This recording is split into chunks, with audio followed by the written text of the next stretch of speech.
Hello, everyone. This is Joyce Davis, and I am the President and CEO of the World Affairs Council of Harrisburg.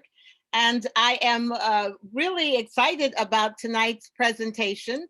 We are going to have Dr. Sanjay Paul, economics professor at Elizabethtown College, right here in our region, lead our discussion tonight. But first, I want to thank you all for joining us, and of course, all of our folks out there who are joining us on Facebook as well. And I want to thank the Frederickson Library, which is our sponsor for this series of Great Decisions discussions. Tonight's discussion again is going to focus on the topic of Brexit and its relationship with the European Union. And I think they have called it Brexit, taking stock and looking ahead. And our next one after this, we're doing these every Thursday at 7 o'clock. And our next one actually will be looking at the issue of international organizations and the role that they are playing in basically things like the pandemic and in crisis and all of that around the world. So with that, I see that people are coming in. I'm going to now begin to play our video. After we do our video on Brexit, I'll introduce and give you a little background on Dr. Sanjay Paul, and we will then open it also for questions after his comments. So get your questions ready. You will be able to write them into the Q&A, and I will read them. And we also are monitoring Facebook so that we can take in questions from there. So sit back, let me do the tech stuff, and we will get ready for a very interesting evening.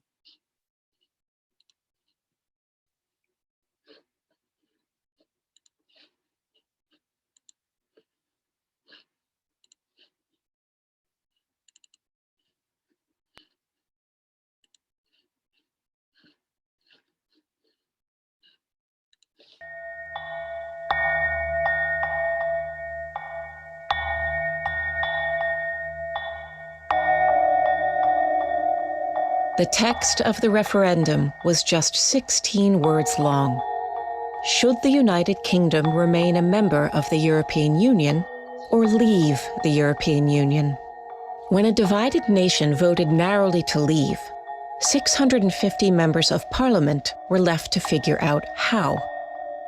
After 3.5 years of controversies, delays, resignations, extensions, and frustrations, Parliament finally ratified a withdrawal agreement in January 2020.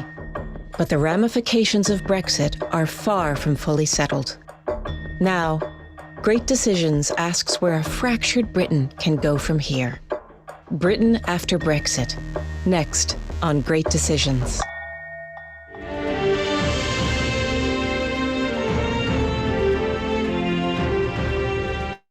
Great Decisions is produced by the Foreign Policy Association in association with Thomson Reuters.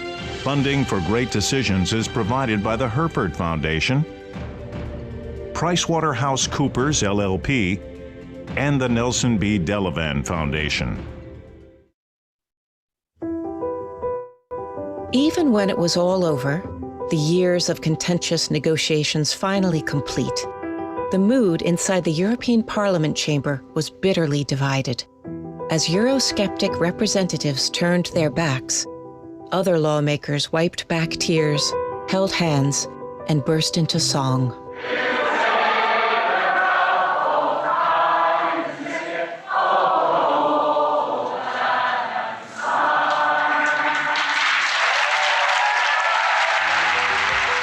The Brexit vote rocked an institution that seemed to be flying high.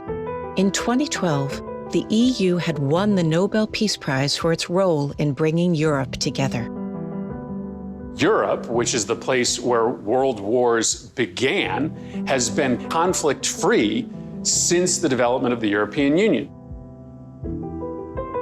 So the idea of it as a peace project, you remember that for most countries in continental Europe, they had experienced close to 100 years of war. But for the UK, peace was brought about by the UK as a sovereign nation. When it starts to develop the qualities of a state, of a nation state to some extent, or a confederation at least, winning Nobel Peace Prizes for its foreign policy. These start to actually put question marks in many people's minds, or Eurosceptic minds in the UK. Eurosceptic sentiment was spreading across the continent. Britain was only one of a dozen countries where prominent politicians were calling for the EU's demise. I mean, in the rest of the EU, Eurosceptic parties never talked about leaving the EU, now they are. An opinion poll in the Netherlands said that a majority there now want to leave. So we may well be close, perhaps, to Nexit. And similarly in Denmark, a majority there are in favour of leaving, so we could be quite close to Dexit. And I'm told the same may apply to Sweden and perhaps Austria and perhaps even Italy too. We were told that we were the first of many, and soon there would be a Frexit from France and a Plexit from Poland, and this was just the first of many. But I mean, to be honest, it's an unprecedented thing. And those who have talked about their countries leaving, like Marine Le Pen in France or others, now don't really do so because it is seen as so difficult. In the course of the years since the Brexit vote has been a bit of a shock, I think, to the world in terms of the incompetence on display in so many institutions.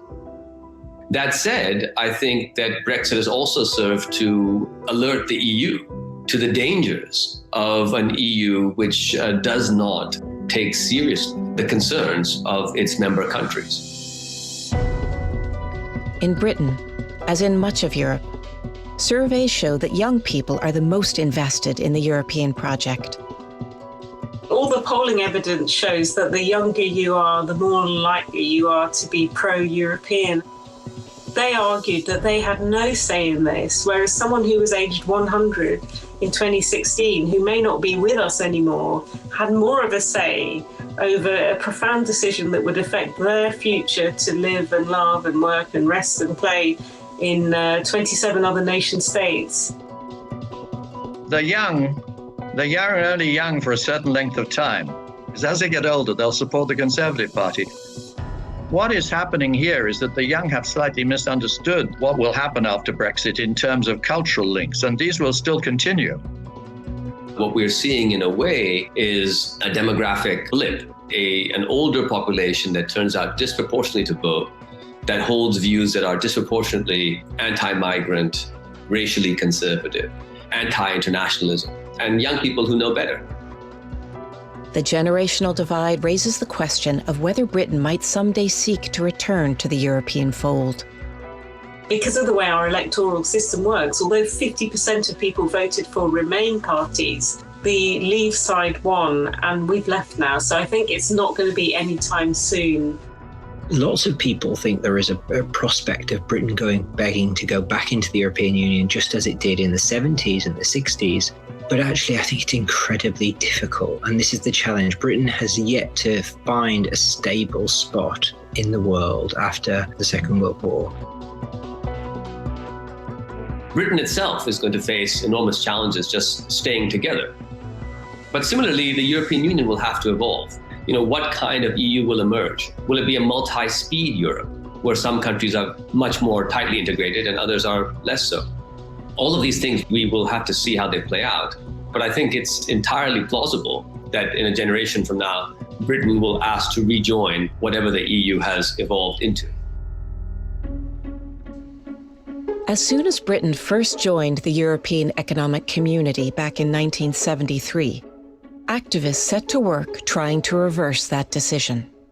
Euroscepticism as a movement didn't really emerge until sort of the mid to late 1980s, and it's often dated to a famous speech by Margaret Thatcher in Bruges, where she sort of articulated opposition to continued integration. My first guiding principle is this: willing and active cooperation between independent sovereign states is the best way to build a successful European community. To try to suppress nationhood and concentrate power at the center of a European conglomerate would be highly damaging and would jeopardize the objectives we seek to achieve. It became clear that there would have to be movements towards a political union in order to deal with the problems of the monetary union. That made the British very uncomfortable because they could see that more and more powers were going to be moved to the European political union over time. Britain was never invaded in the Second World War. Why do you suddenly need to give up your sovereignty to join in with those countries that have been invaded or defeated?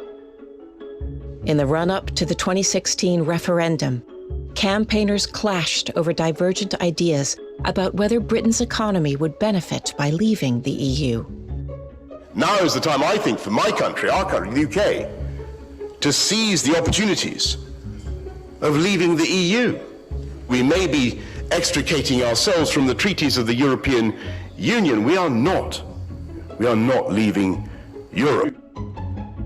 The Leave campaign throughout promised that we could do better than being in the EU. I mean, our biggest trading partner is the European Union. That's 500 million people. And because we were in the EU, we had preferential deals with a whole load of countries. We were told that a minute to midnight in March 2018, the original leaving date, there would be 40 trade deals in place. And I think when that actually happened, there were 0.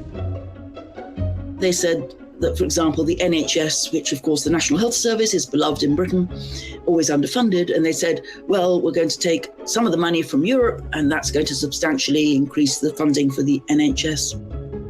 2 months before the referendum, then President Barack Obama sparked a backlash when he weighed in on the impending decision.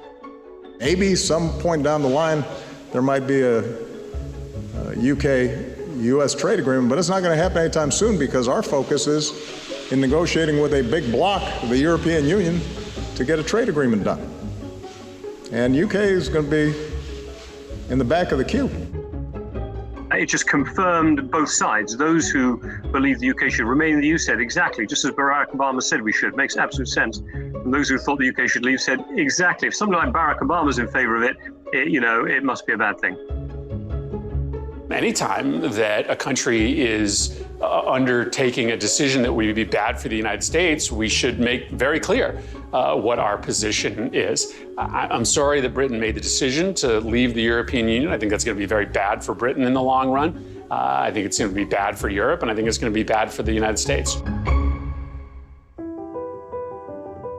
When the votes were tallied, the Leave campaign had pulled a shocking upset.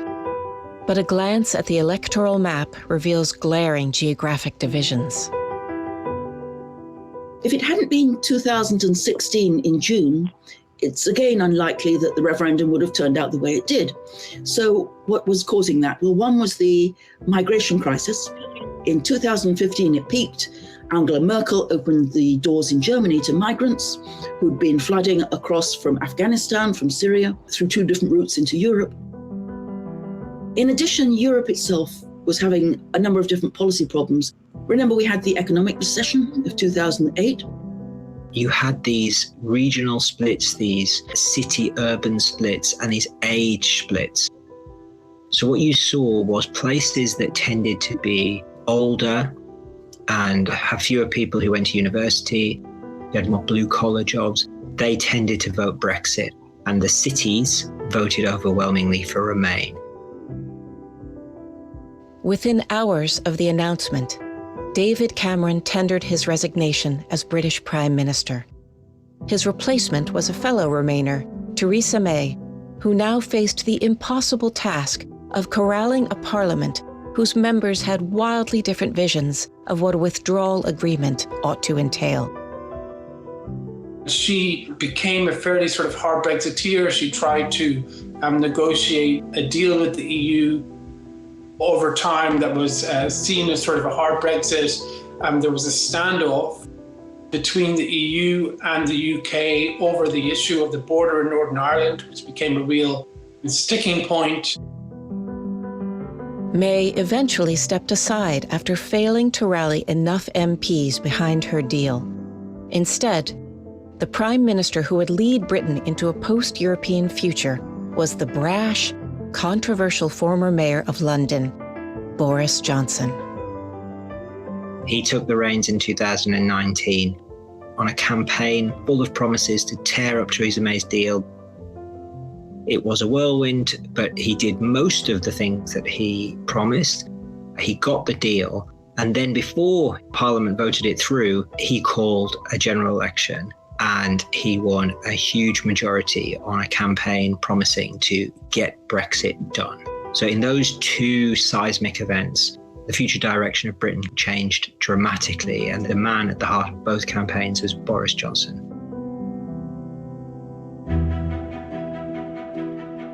In Northern Ireland, home to the United Kingdom's only land border, the mechanics of Brexit have reopened old wounds. The Good Friday Agreement of 1998, which ended 30 years of bloody conflict known as the Troubles, mandated an open border with Ireland. We have to reconcile our commitments and obligations under the Good Friday Agreement, which is the basis for peace in Ireland and the development of the All-Ireland economy, for example, and also our obligations and responsibilities as a member of the European Union to protect the single market, protect the customs union. Certainly for anyone in the Irish diaspora, and of course that includes quite a lot of people in the United States, they really do not want to see the UK renege on an agreement that may, because of the knock-on effects, end up creating some kind of hard border on the island of Ireland between Northern Ireland, part of the UK, and the Republic of Ireland in the south. To undermine the Good Friday Agreement is for the UK not just to undermine international law, it's to undermine its relationship with the Republic of Ireland, with the rest of the world, but also to undermine its own national laws. In Ireland, where the EU remains popular, some politicians and activists hope Brexit can rekindle the movement for a united Ireland. I think Brexit changed things massively, as you know. And I think the conversation now about constitutional change, reunification, has broadened to the extent that it's not simply a Sinn Féin matter. This is now really a national question and a matter of national interest. As in Northern Ireland, residents of Scotland voted overwhelmingly to remain. In Parliament, the Scottish National Party has been among the EU's most ardent champions. It would be difficult anyway to sort of get the kind of agreement that will allow another referendum to go ahead. But certainly for a lot of people in Scotland, the polls will tell us they're quite ready for independence. But Northern Ireland and Scotland were not the only places to vote Remain. By a margin of more than 700,000 votes, Londoners cast their lot with the EU. There's no doubt that the spirit of London is very much against the spirit of Brexit, which can be seen in the votes in London, which were very much anti-Brexit. A majority of the population of London is made up of ethnic minorities. Many immigrants, I think then probably very little attracted by a campaign based on the idea of national sovereignty and national tradition. And also, I'm quite sure that many of them felt that the Brexit campaign was an anti-immigrant, sort of xenophobic campaign. Now, it remains to be seen whether London can retain its position as Europe's financial hub in the post-Brexit world. The City of London, the great financial institution, the British equivalent of Wall Street, was said to be in danger from Brexit because it was said that many banks and businesses would move away from London to the European continent because they wouldn't be able to do business in the EU. And none of that has happened. However much Brexiteers tend to talk about this new swashbuckling global Britain, inevitably means the making of walls and the dismantling of proximity. And as Britain walls itself off from the rest of the world, London suffers. I don't think they will replace London, but what you see is, of course, that certain functions are moving from London to Amsterdam or to Paris or to Frankfurt. It's not that banks are leaving completely or that London will be finished as a financial hub. During the referendum campaign, the two sides sparred over the prospect of a bilateral free trade agreement between Britain and the United States. Negotiations for such a deal got underway in May 2020. They're going to have trouble with the European Union and exporting to the European Union if they change some of their standards to accommodate the US. And there are many standards: automobiles, electrical standards, even pallet size standards. From the US point of view, farmers and manufacturers are quite keen to sell into the UK because it's a large market, a large consumer market. In fact, it's about a quarter of the whole EU market and is definitely something they would like to sell into. So I think there's a lot of mutual interest in a UK-US trade agreement, yes. I don't think the United States should negotiate a bilateral deal with the United Kingdom before we've negotiated a deal with Europe. That's a very clear way to express to the world that we prioritize a strong European Union. The United Kingdom is not as protectionist as the European Union. Our trade negotiations with the European Union don't include agriculture. That's been the big breakdown. But the United Kingdom is open to accepting U.S. protein supplies, if you will. Sort of the art of the deal, if you will. When you can't make a deal with everybody, make a deal with somebody, and who knows where it might lead. Pro-Brexit politicians argued that leaving the EU could reinvigorate Britain's so-called special relationship with the United States. Opponents of Brexit charge that Britons must come to terms with their nation's diminished status. When the US president meets with the European Commission president and the president of the council and the president of the presidency, the UK won't be there.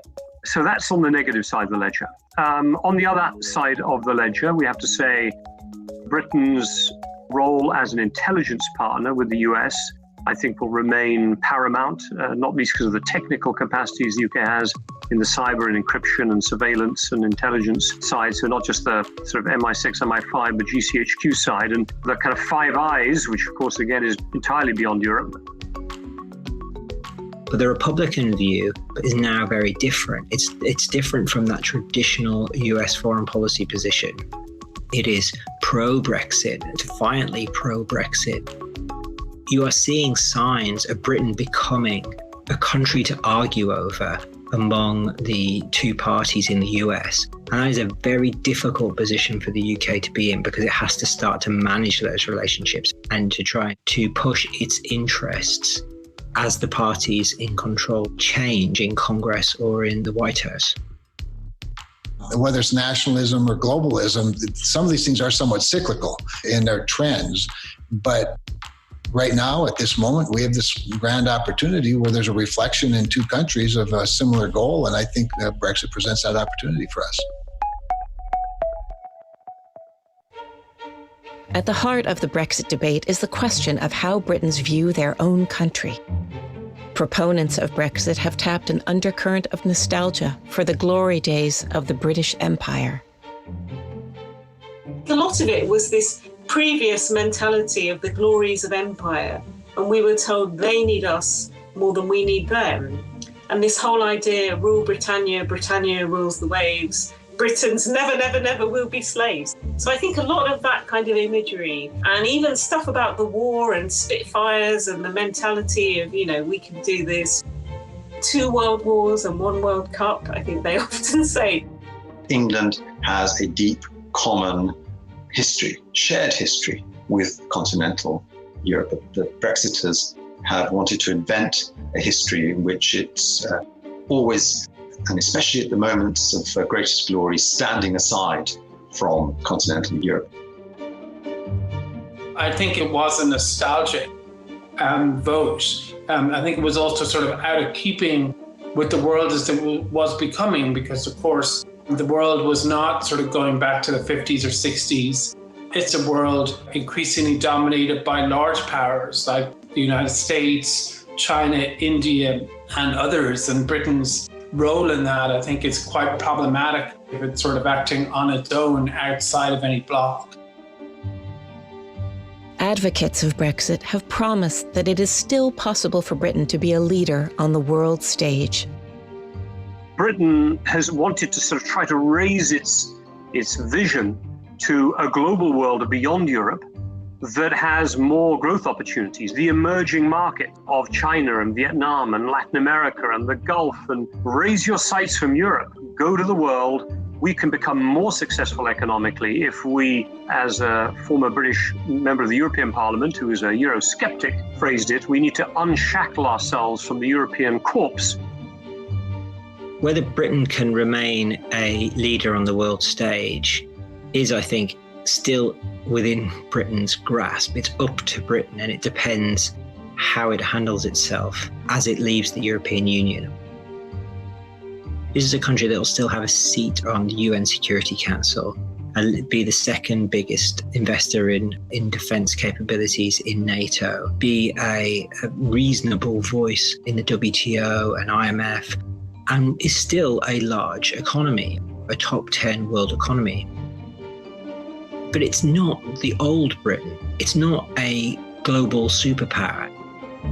I think the best way for them to do it is to try to be sort of the leader engine of cooperation between democracies globally. So to transcend those regional groups and to promote democratic cooperation between democracies in East Asia, in Europe, in North America, on these common sort of challenges, and particularly in light of a rising sort of authoritarian bloc. There is some indication that that is where they're headed. As Prime Minister, Theresa May was fond of proclaiming that Brexit means Brexit. But implementing the result of the referendum was never that simple. The contentious negotiations over the withdrawal agreement were only the first step. The hard work of delivering on the myriad promises made to the British people, economically, politically, and spiritually, will be even more difficult. Great Decisions is America's largest discussion program on global affairs. Discussion groups meet online via Zoom and Google Meets, in person at community centers, libraries, places of worship, and homes across the country to discuss global issues with their community. Participants read the 8-topic briefing book, meet to discuss each topic, and complete a ballot which shares their views with Congress. To start or join a discussion group in your community, visit fpa.org or call 1-800-477-5836. Great Decisions is produced by the Foreign Policy Association in association with Thomson Reuters. Funding for Great Decisions is provided by the Herford Foundation, PricewaterhouseCoopers LLP, and the Nelson B. Delavan Foundation. Okay, well, that was a lot for us to digest, and to help us at least work through the main points, we are delighted to have Dr. Sanjay Paul with us. As we have told you, Dr. Sanjay Paul is an economics professor at Elizabethtown College, but he, before joining E-Town, he had taught microeconomics, macroeconomics, mathematical economics, a whole lot of things that have to do with dollars and cents, I would say. He does have a PhD in economics and a bachelor's of technology and civil engineering. And not only that, he is published, widely published, and has regularly contributed to Penn Live, which is where I am also the outreach and opinion editor. So with that introduction, Sanjay, I would ask you to really hold forth and let us know what you see as the main issues here, especially as Americans are concerned. Thank you, Joyce. I have a brief PowerPoint, if I could share that with the group. So I'll try to do a share screen here. And you can let me know if the adventure worked. Yep, it's there. Great. So that video was very, very helpful. It provided arguments on both sides of the debate, and perhaps we can, take a quick look at some of the main points, and maybe that will help set the stage for questions and answers and discussion. So I thought I would, talk briefly about a brief history leading to Brexit, the current state of affairs, and then the post-Brexit situation, what it augurs for UK and the European Union. So the brief history of Brexit perhaps might bring to mind a jingle, right? Should I stay or should I go? Because there has always been this British ambivalence about whether they are part of Europe or not part of Europe. And so maybe we can start after World War II, after the Marshall Plan, which helped arguably the economies of Europe, Western Europe, recover after the depredations of World War II. And one of the requirements of the Marshall Plan in the late 1940s was that Europe should become integrated. This was actually stressed by the Truman administration. And in 1951, when the European Coal and Steel Community was founded, the UK actually decided not to join that group. In 1957, there was an even more important agreement called the Treaty of Rome, which in many ways is the precursor to today's European Union. And the UK still chose to remain outside the Treaty of Rome. In the 1960s, the UK had a change of heart. They attempted to get into the European Economic Community, not once, but twice. And both times, their application was vetoed by de Gaulle, Charles de Gaulle in France. And so Britain said, well, if you fail on the first attempt, you try again. If you fail again on the second attempt, you try yet again. And so at the third attempt, they managed to get in. So in 1973, Britain joins the European Economic Community under a conservative Prime Minister, Edward Heath. In 1975, 2 years later, when the Labour Party came to power, they had promised to hold a referendum. And the vote was overwhelmingly in favor of being part of Europe. And so 67 to 33% voted to remain in Europe. And they have been in Europe until very recently. But there have been some bumps along the way. In 1979, when the exchange rate mechanism was created, which essentially led to a system of fixed exchange rates within Europe, Britain did not want to relinquish any kind of authority over its own monetary policy, over its beloved pound sterling. And so they once again chose not to join the exchange rate mechanism in 1979. In 1992 is when what we can recognize as the current European Union emerged, and a lot of the treaties that were signed, which Brexit then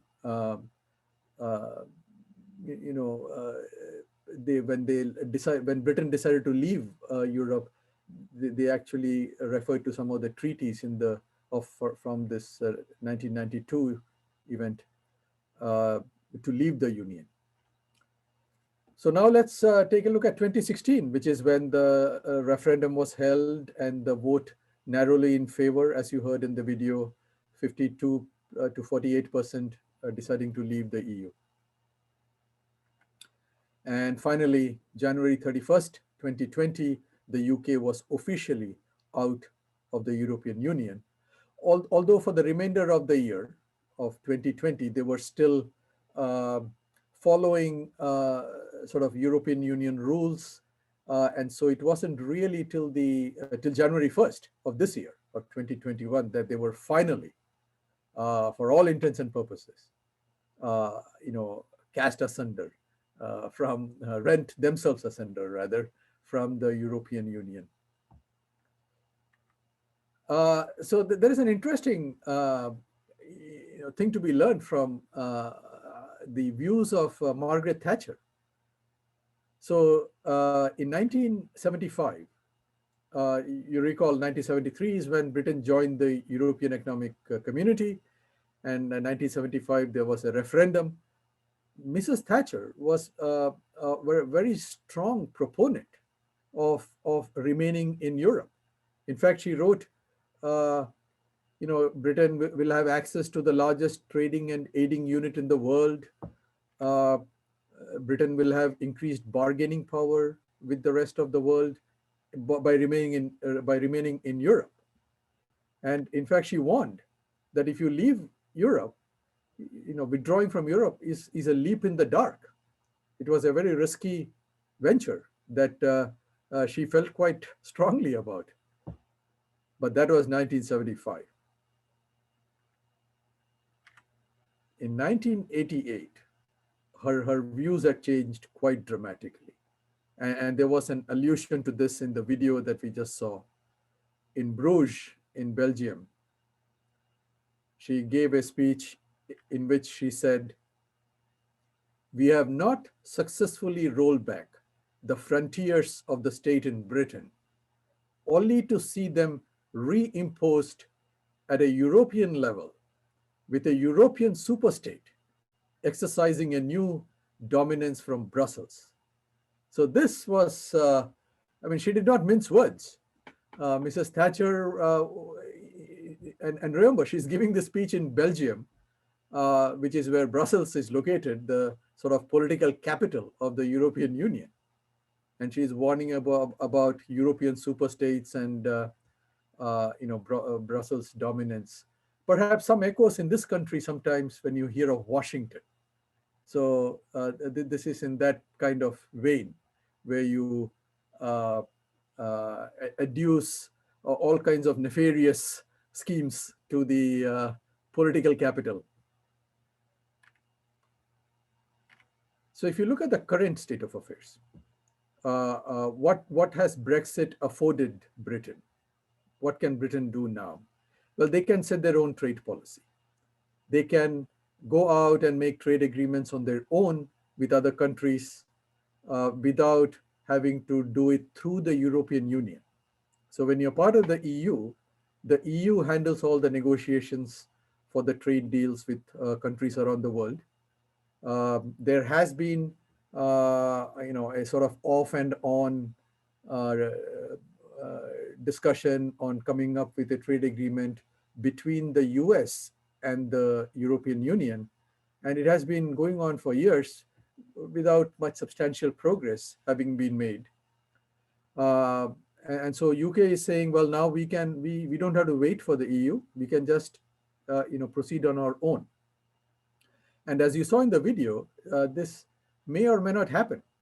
In the US, perhaps especially with President Biden coming in, he may not be as keen as perhaps President Trump was on hammering out an agreement with Britain.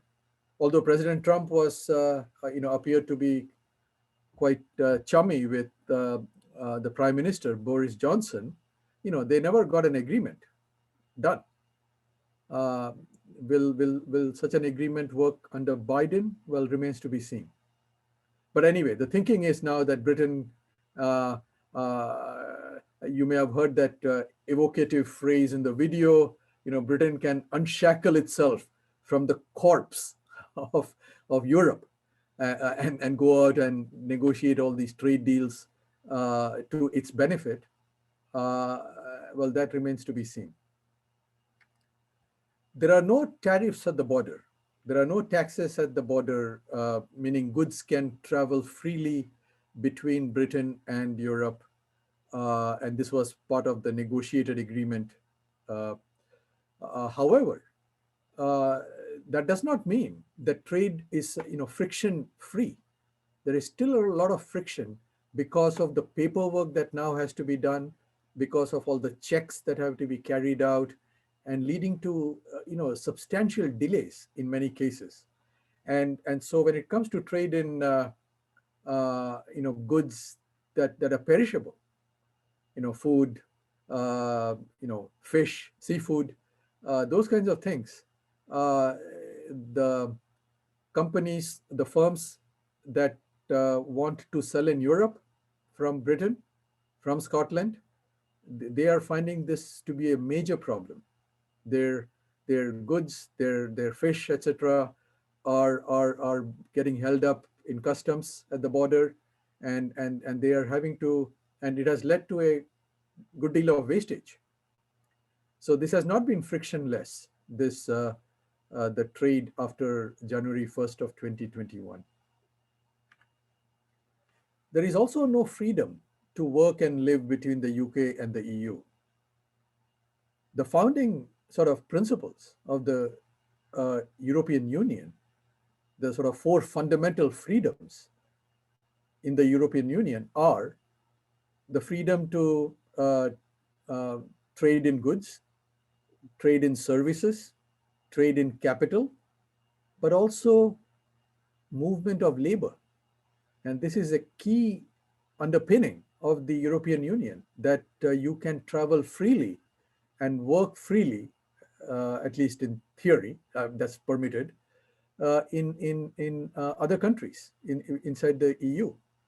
And so when the UK left the European Union, all that came to a shuddering halt, which means that people from Britain cannot go and work in Europe the way they used to before, and vice versa.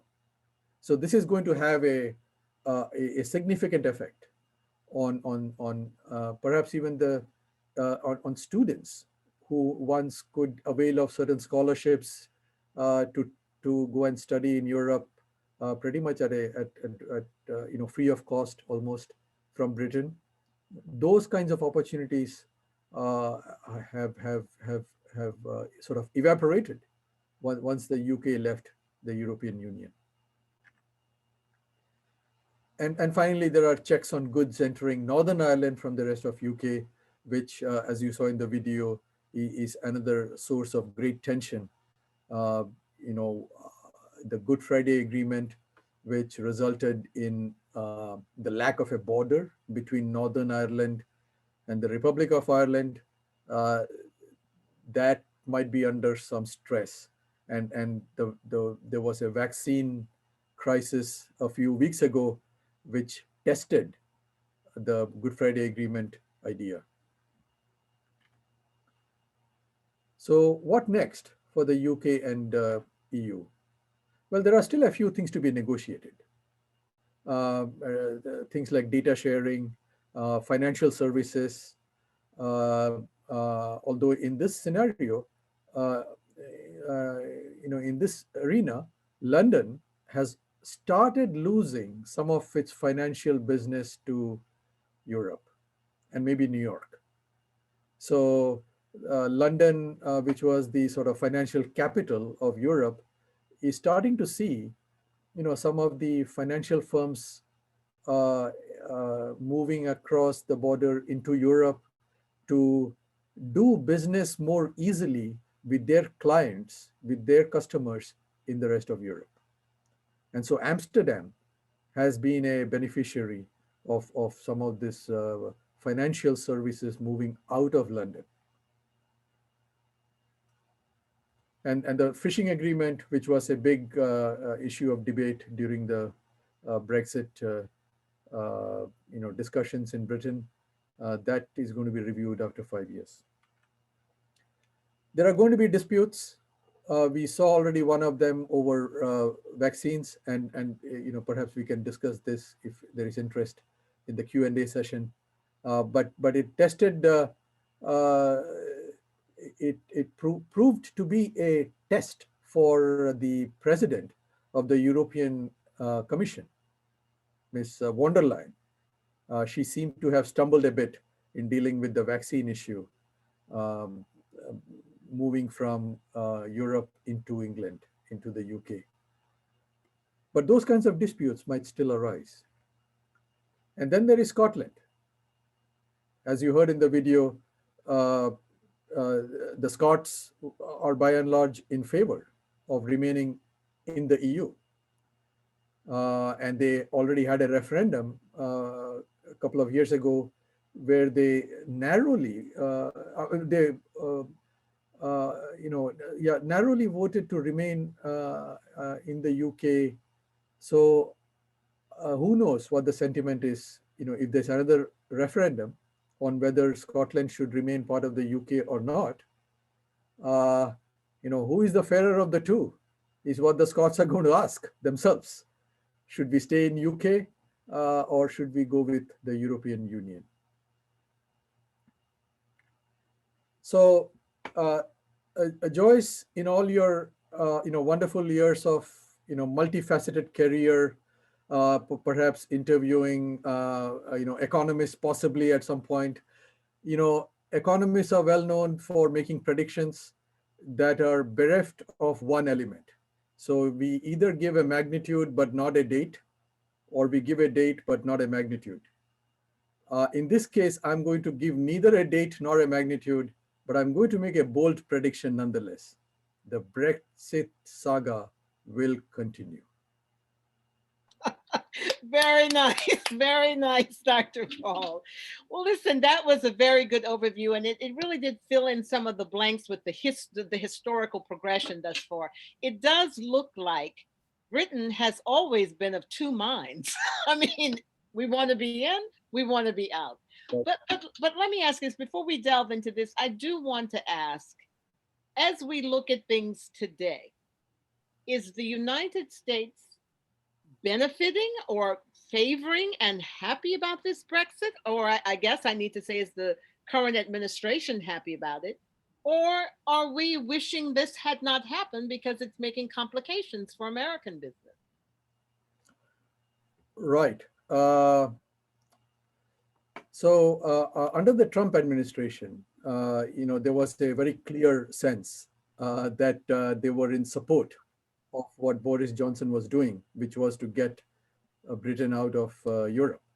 So they were in favor of Brexit, and Trump was also holding out the prospect of a fairly rapid trade agreement with the UK, which in the event did not come to pass. Right, you said it didn't happen. Why didn't that happen?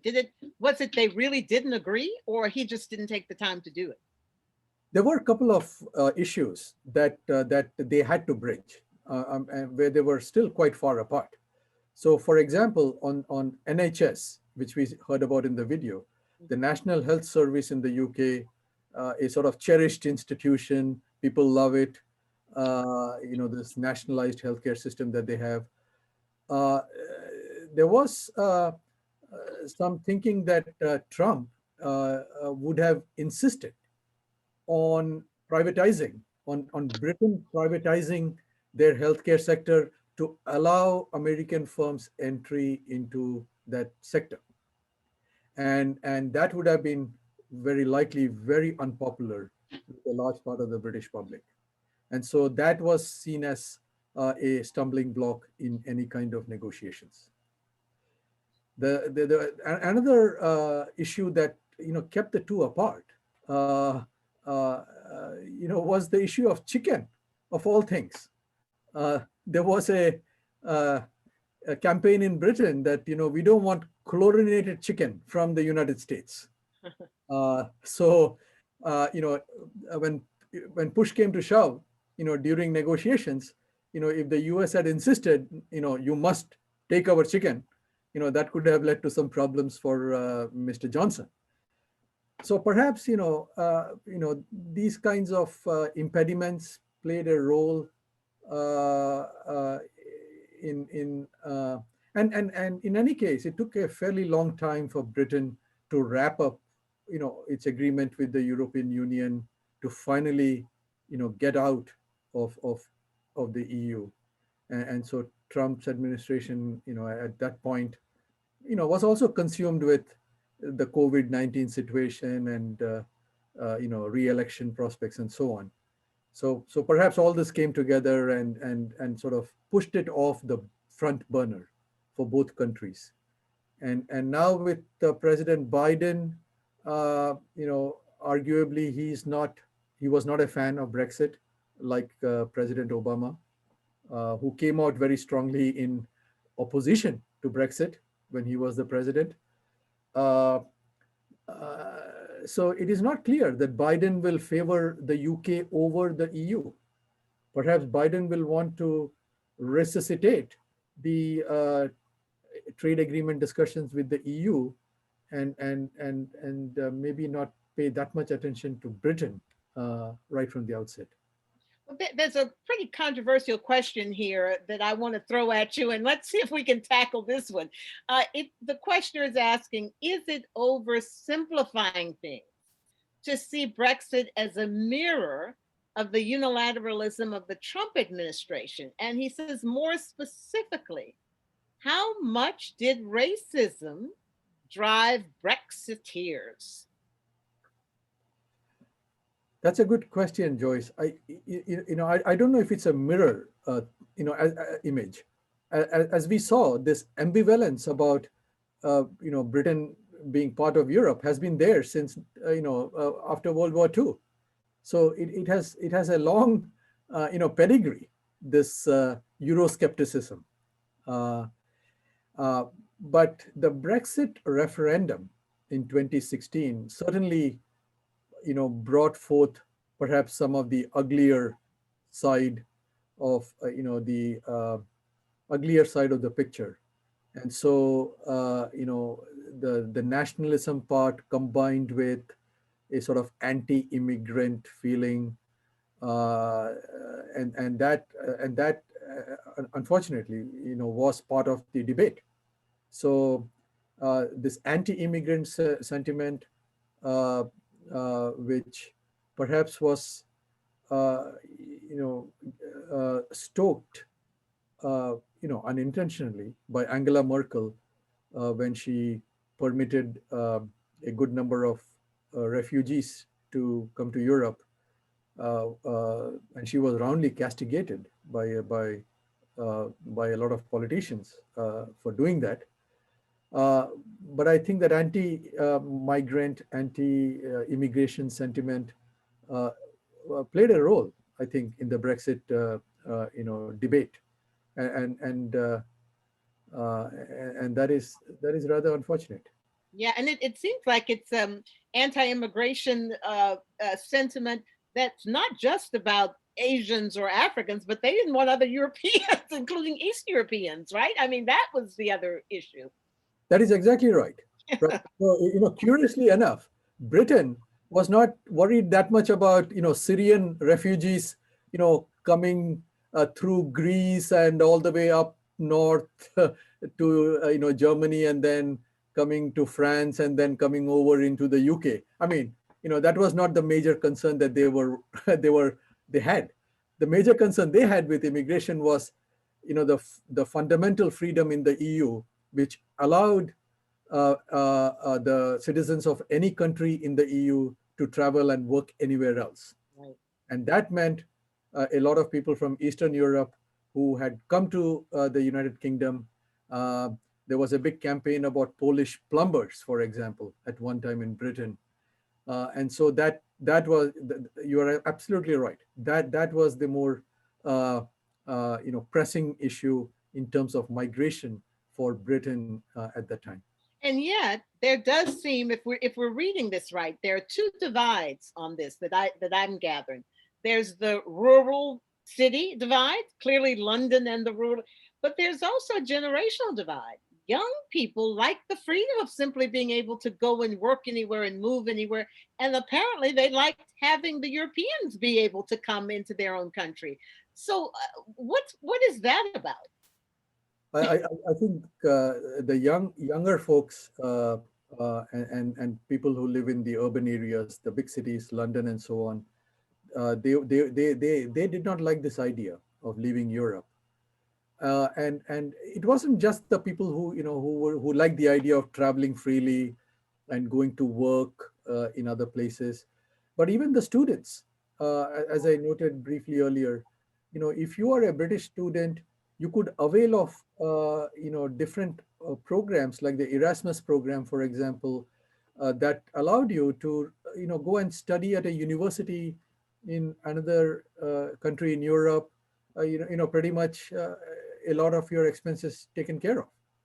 So now you don't have that. So so there were the young people traveling freely, working freely in other places, and even studying freely in other places. All that that was a rude sort of it was taken away from them. Yeah. Now, if you're looking at this from the American point of view, which is what we always like to do, right? What does it mean for us? Is this going to help the United States? Is it going to hurt our relations? I mean, if we had to choose between Britain and the EU, in your estimation, is there a choice? I mean, where would that preference be? I think it might depend on which issues that the United States might be looking at. So, for example, um, if the US wants to take on China, which is very much something that President Biden has talked about. And we're talking about economically here, not militarily. So economically, right? That is correct. Economically, right. Or even on the human rights situation. Right.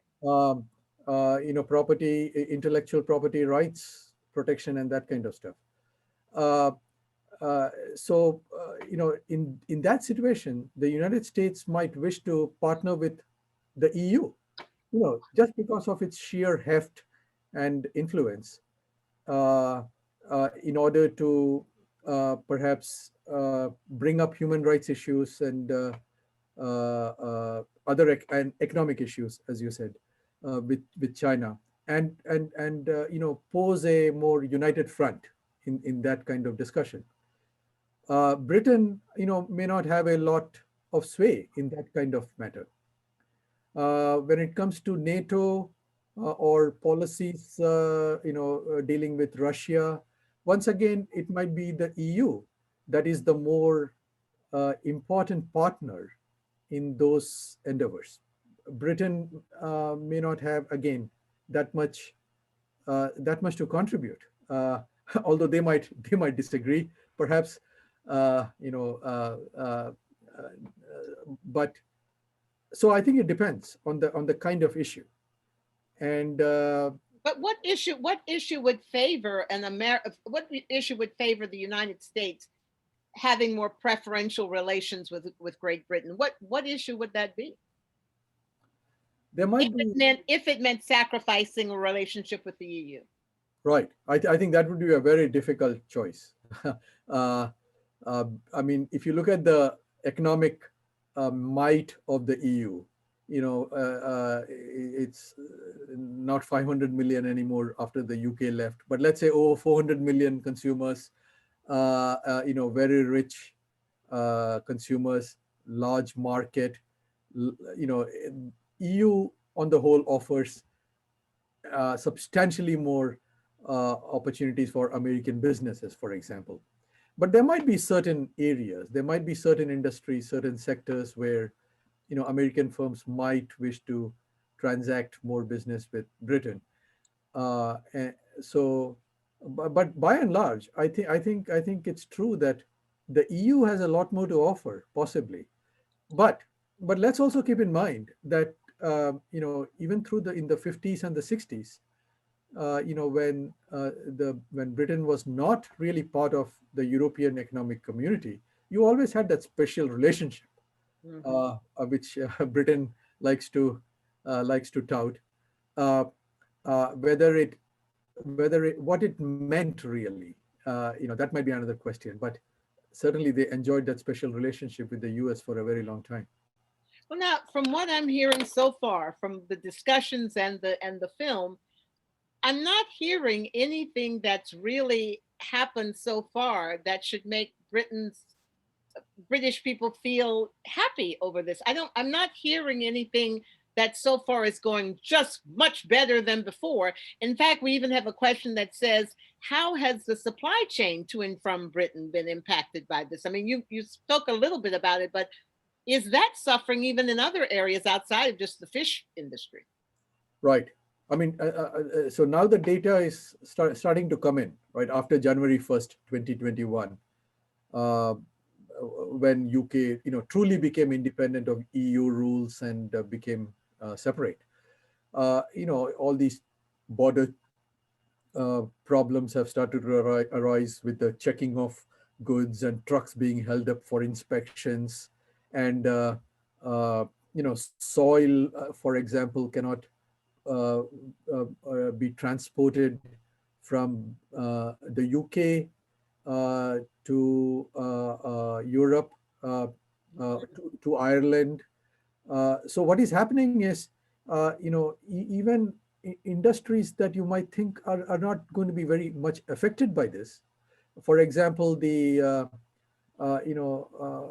farmers who want to sell some, if they want to sell trees or something, plants from the UK into Ireland, which they could do before quite freely, they can't, because along with the plants comes soil. And then there are laws, there are rules that say you cannot bring in British soil into Ireland because of this, because of the new rules that they have to work under. So you're starting to see, some of these perhaps, they were not apprehended that widely initially, but you're starting to see these kinds of problems occurring in surprising corners of trade. And but maybe these are teething troubles. This is what the British government would say. We just have to hunker down, deal with this for the time being. Eventually, companies will figure out, what the paperwork needs to be, and they will figure out how to deal with the checks at the customs and so on. So things will become, much easier over time. Perhaps that is true, but at the moment, a lot of firms are facing surprisingly difficult challenges in getting their goods into Europe. Which brings us to the first of our final two questions here. And that is, now look, we went through a lot, the whole world did, through this Brexit thing. How are they going to do it? Are they going to do it? Are you going to tell me that there's a possibility they could ask to come back in? And how is the EU likely to deal with that? I mean, it would seem like this in and out is just too much for the world. Right. So if we look at the previous period when Britain was part of the European Economic Community, so they joined in 1973 and they stayed, till 2020. So we are looking at about 47 years or so, where they remained part of Europe. Will it take another 47 years before we have another referendum and another push to, get back into Europe? But I think it's perhaps safe to say that there is no immediate pressure to rejoin the EU on either side. The EU has other issues to deal with, especially with the COVID-19 and the vaccine issue, but also other issues dealing with Russia and China and all the rest of it. And in Britain, Boris Johnson remains very popular. So his popularity has been, largely undimmed by some of these problems that have occurred after Brexit went into effect. He seems to be reaping some benefit from the relatively rapid pace of vaccination, the COVID vaccine in the UK. So Britain seems to be doing somewhat better on that front, even compared to the EU, at least some countries in the EU. Although, to be fair, I think it's kind of hard for us to judge right now with the economic issues and COVID and all of that, kind of not giving a fair, view of how it really will be in the long term. Right now, everything's shut down, everything's under crisis, right? So I think we'd have to normalize a bit before we could really see what the impact is. But there's a question here from Mary who wants to know, as we were discussing about should the U.S. favor more the EU or Great Britain, she says, does the common language and history of the beginning of America still exert a strong bond with Britain, perhaps over ties with Europe? Or will it be economic issues that affect America's role in the Brexit deal? That's a very good question. I mean, are we going to go with our common language and heritage, or are we going to how is it hurting our pocketbook? Right. I suspect the economic issues, will always be very important.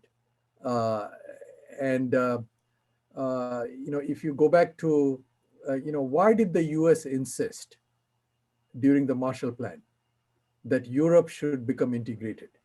Why did the US actually require France and, Italy and Spain, Italy and Western Germany at that time? They really wanted these countries to come together, and because that was seen in some ways as a bulwark against Soviet communism, and to make the Marshall Plan be more effective, rather than doling out, money to all these countries doing their own stuff in an uncoordinated fashion. There was some virtue in giving money to a sort of integrated system. But the US had a lot to gain from this. They were fighting Soviet communism at that point. Cold War had erupted, and so they might have been willing to overlook some pocketbook issues, in pursuit of the geopolitical issues. So that could happen, I suspect, where the economic issues take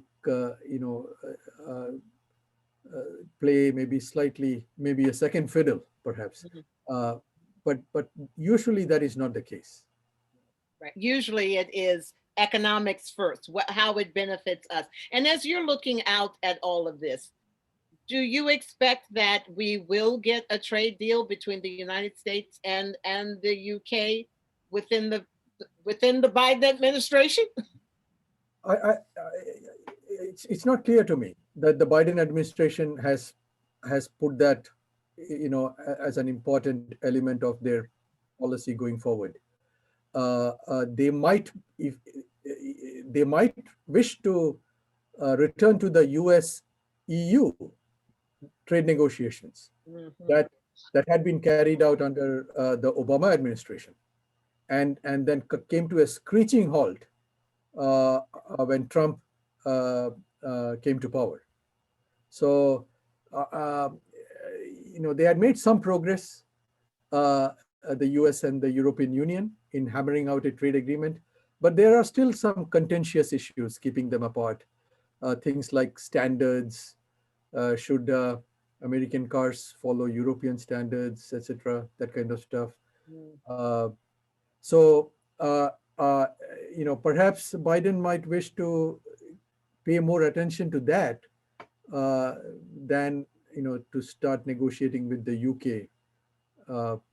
But it's not clear to me which will take precedence, right? Yeah. Well, Kathleen, just one final question. It says, do you know how British expats are being treated in various countries of the EU? Is there kind of an animosity that's there because of all of this? I don't know of animosity, but they have been troubled.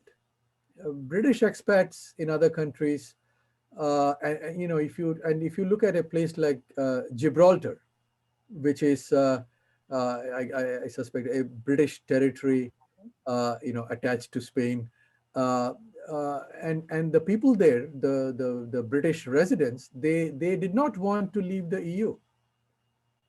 I mean, they are right there on the doorstep with Spain and Europe, and so they have had to make adjustments after Brexit.